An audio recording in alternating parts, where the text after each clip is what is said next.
मंच पर विराजमान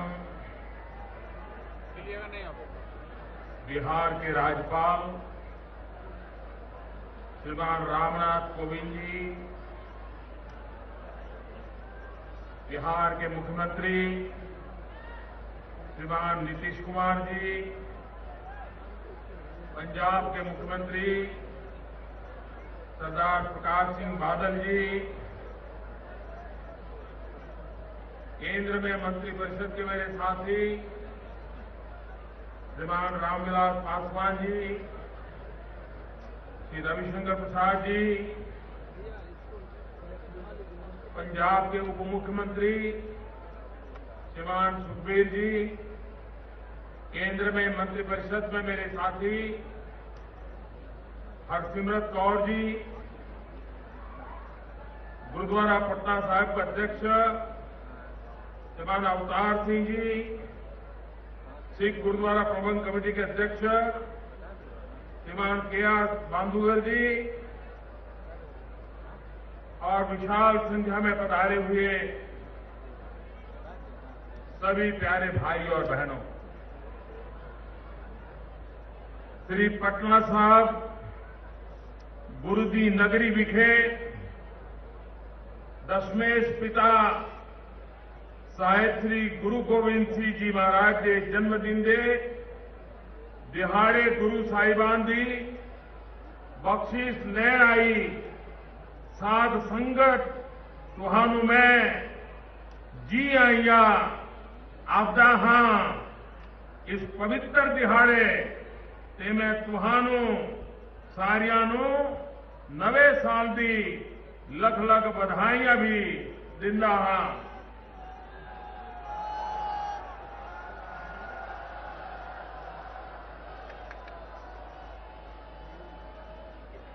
आज हम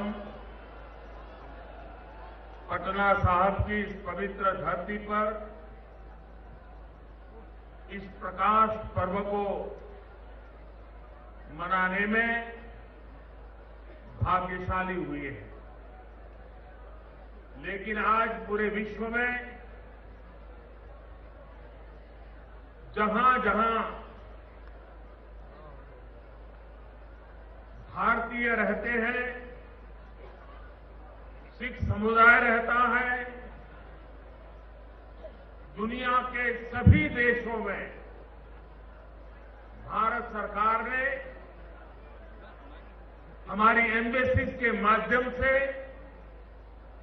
इस प्रकाश पर्व मनाने के लिए योजना बनाई है, ताकि न सिर्फ हिंदुस्तान में लेकिन पूरे विश्व को इस बात का एहसास हो कि गुरु गोविंद सिंह महाराज 350 साल वर्ष पूर्व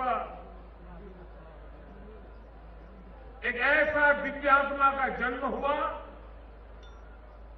जिसने मानवता को कितनी बड़ी प्रेरणा दी, ये विश्व को भी परिचय हो, उस दिशा में भारत सरकार ने भरपूर प्रयास किया है। मैं श्रीमान नीतीश जी को, सरकार को, उनके सभी साथियों को और बिहार की जनता को विशेष रूप से अभिनंदन देता हूं, क्योंकि पटना साहिब में ये प्रकाश पर्व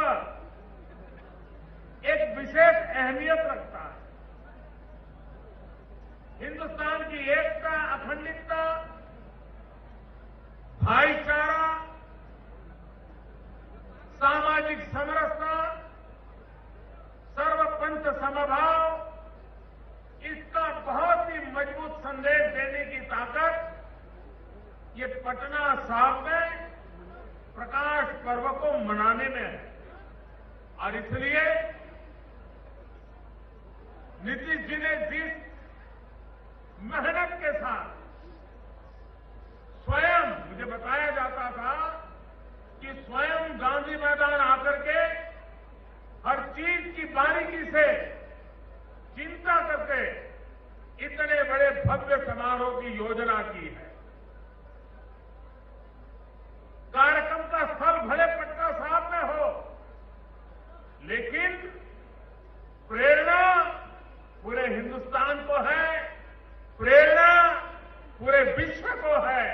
और इसलिए ये प्रकाश पर्व हमें भी मानवता के लिए इस रास्ते पर चलना है।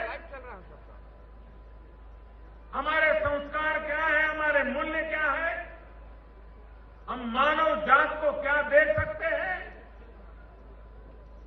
इसके लिए एक पुनः स्मरण करके नए उमंग, उत्साह और ऊर्जा के साथ आगे बढ़ने का ये अवसर है।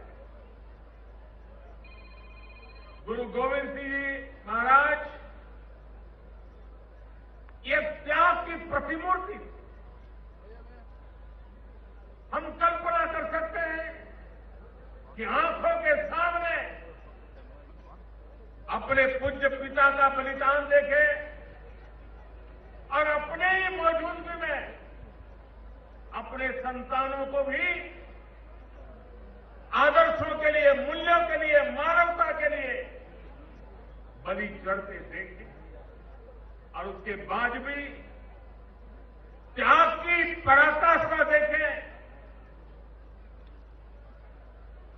गुरु गोविंद सिंह जी महाराज भी इस गुरु परंपरा को आगे बढ़ा सकते हैं, लेकिन इनकी एक दीर्घदृष्टि थी कि उन्होंने ज्ञान को केंद्र में रखते हुए गुरु ग्रंथ साहब के हर शब्द को जीवन मंत्र मानते हुए हम सबके लिए आखिर में यही कहा, अब गुरु ग्रंथ साहब ही उसका हर शब्द, उसका हर पन्ना आने वाले युगों तक हमें प्रेरणा देता है। ये भी उनके त्याग की मिसाल का अंश था। उससे भी आगे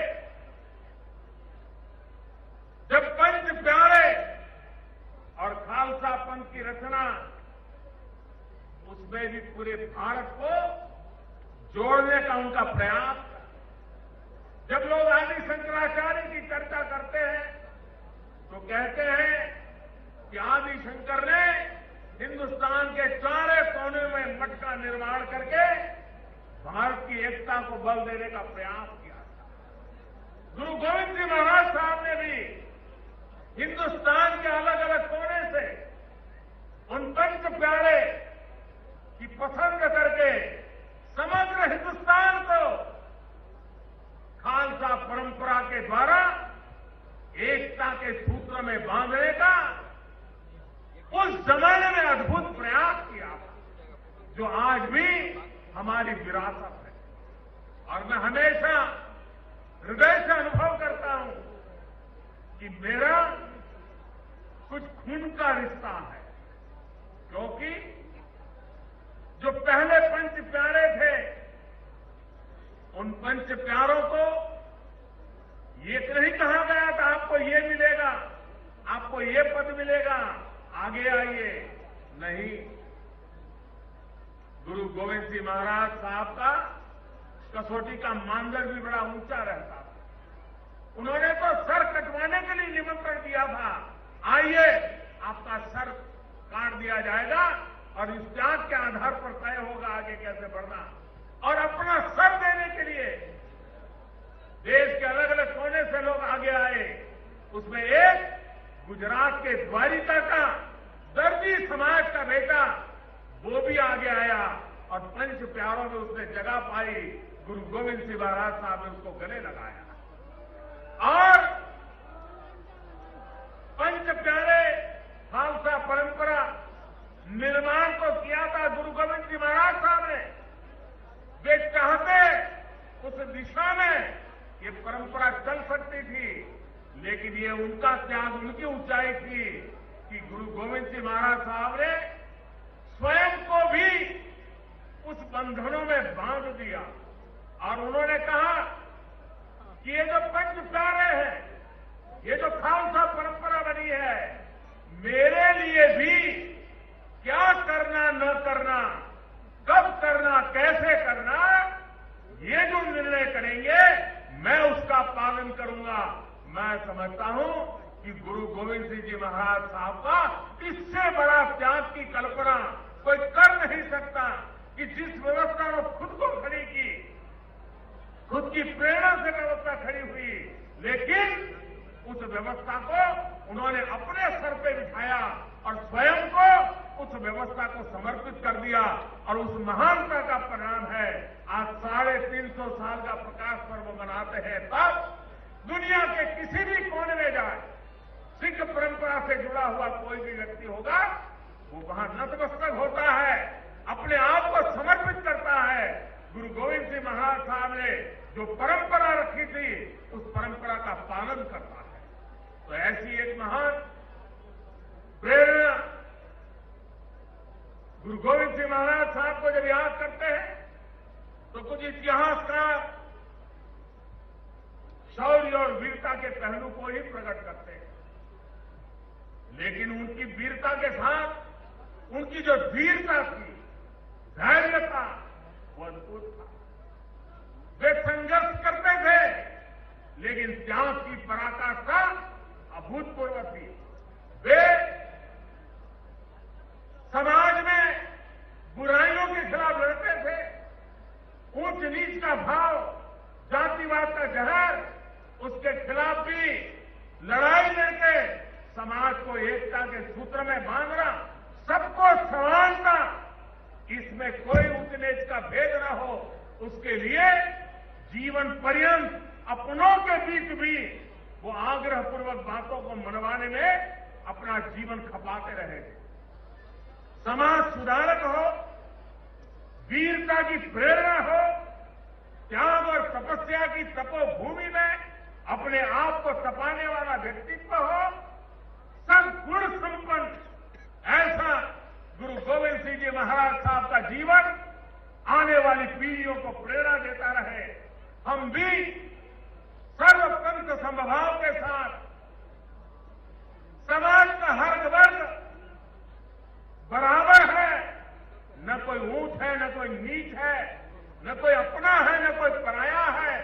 इन महान मंत्रों को लेकर के हम भी देश में सब दूर उन आदर्शों को प्रस्थापित करेंगे। देश की एकता मजबूत बनेगी, देश की ताकत बढ़ेगी, देश प्रगति की नई ऊंचाइयों को प्राप्त करेगा। हमें वीरता भी चाहिए, हमें धीरता भी चाहिए, हमें शौर्य भी चाहिए, हमें पराक्रम भी चाहिए, हमें त्याग और तपस्या भी चाहिए। ये संतुलित समाज व्यवस्था ये गुरु गोविंद सिंह जी महाराज साहब के हर शब्द में, जीवन के हर काम में हमें प्रेरणा देने वाली रही है। और इसलिए आज इस महान पवित्र आत्मा के चरणों में सर झुकाने का सौभाग्य मिला है। आज गुरु गोविंद जी महाराज साहब के उसी स्थान पर आकर के गुरु ग्रंथ साहब को भी नमन करने का सौभाग्य मिला है। मुझे विश्वास है कि हमें प्रेरणा देता रहेगा। यहां नीतीश जी ने एक बहुत महत्वपूर्ण बात को स्पष्ट किया। महात्मा गांधी चंपारण सत्याग्रह की शताब्दी, लेकिन मैं नीतीश जी को हृदय से एक बात के लिए अभिनंदन करता हूं। समाज परिवर्तन का काम बड़ा कठिन होता है, बहुत मुश्किल काम होता है, उसको हाथ लगाने की हिम्मत करना भी बड़ा मुश्किल काम होता है। लेकिन उसके बावजूद भी नशा मुक्ति का जिस प्रकार से उन्होंने अभियान चलाया, आने वाली पीढ़ियों को बचाने के लिए उन्होंने जो बीड़ा उठाया है, मैं उनकी बहुत बहुत अभिनंदन करता हूं, बधाई देता हूं।